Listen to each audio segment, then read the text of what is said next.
أعوذ بالله من الشيطان الرجيم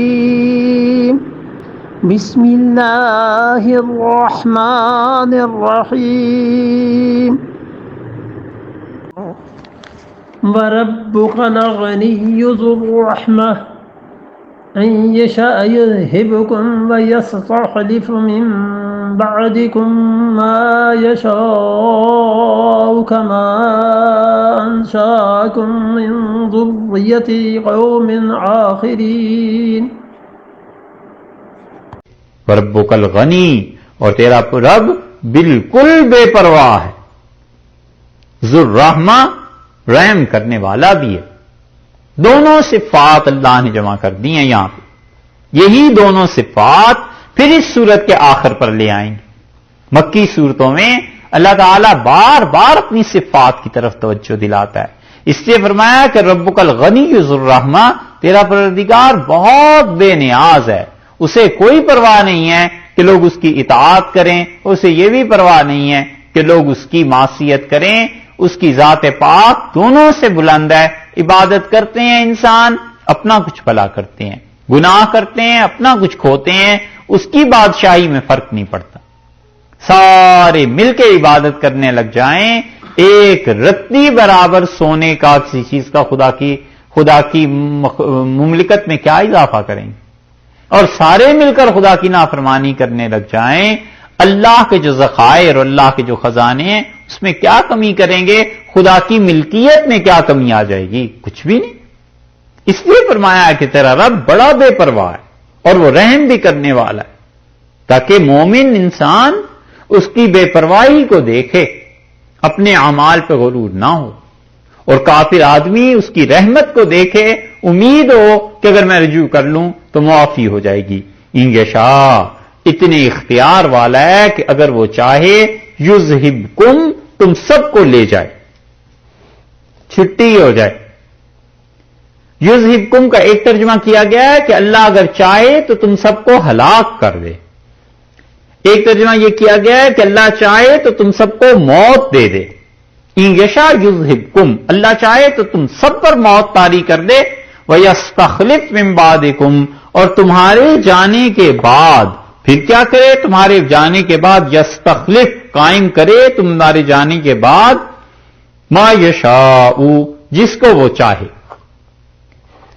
ایک تفسیر تو یہ ہے کہ آج جو تم رسول اللہ صلی اللہ علیہ وسلم کی نافرمانی کر رہے ہو، مکہ والو، اللہ چاہے تو تم سب کو ہلاک کر دے اور تمہاری جگہ ایسے انسان لے آئے جو رسول اللہ صلی اللہ علیہ وسلم کی بات مانے۔ ایک تفسیر یہ کی گئی ہے کہ انسان جتنے ہیں دنیا میں سب کو خدا ہلاک کر دے اور انسانوں کی بجائے کوئی اور مخلوق لے آئے، کوئی اور پیدا کر دے۔ مثلاً انسان کو آپ دیکھیے، جیسے اس کی دو ٹانگیں، ہاتھ، چہرہ، یہ سب چیزیں ہیں، ایسی مخلوق انسان سے پہلے اس کرۂ ارض پہ کوئی ثبوت ہی نہیں ہے، پتہ ہی نہیں چلتا۔ سیدنا آدم علیہ الصلوۃ والسلام سے ہی شروع ہوئی ہے یہ بات،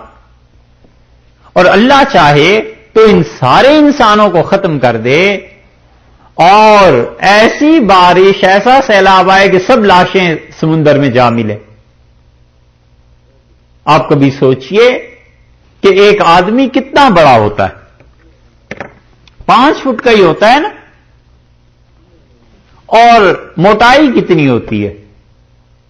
6 انچ ہوگی، 1 فٹ ہوگی، ہیں؟ اور اتنا بڑا کوئی صندوق تیار ہو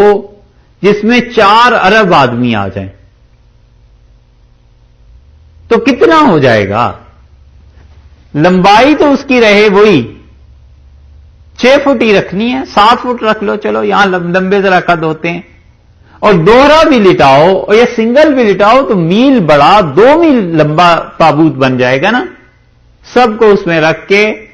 اور ایک بس رہ جائے جو دھکا دینے والا ہو، بحر الکاہل میں سب ڈوب جائیں۔ بارش ایسی برسا دے، خدا کے لیے کیا مشکل ہے کہ انسان مر جائیں، اور دوسری بارش ایسی برسا دے کہ سب لاشیں بہہ کے سمندروں میں چلی جائیں، پوچھنے والا، دیکھنے والا، جاننے والا کوئی نہ دنیا میں رہے کہ انسان نام کی بھی کوئی مخلوق اس کرے پہ آباد تھی۔ ان یشاء یذہبکم، وہ چاہے تو تم سب کو موت دے دے، یہ ہے قدرت۔ وَيَسْتَخْلِفْ مِن بَعْدِكُم مَّا يَشَاءُ، جسے چاہے تمہارے بعد اس دنیا میں لے آئے، کما انشاکم من ذریت قوم آخرین، جیسے کہ اس نے تمہیں کھڑا کیا ہے من ذریت اوروں کی، قوم آخرین اولاد سے، اوروں کی اولاد کے بعد تم آ گئے ہو،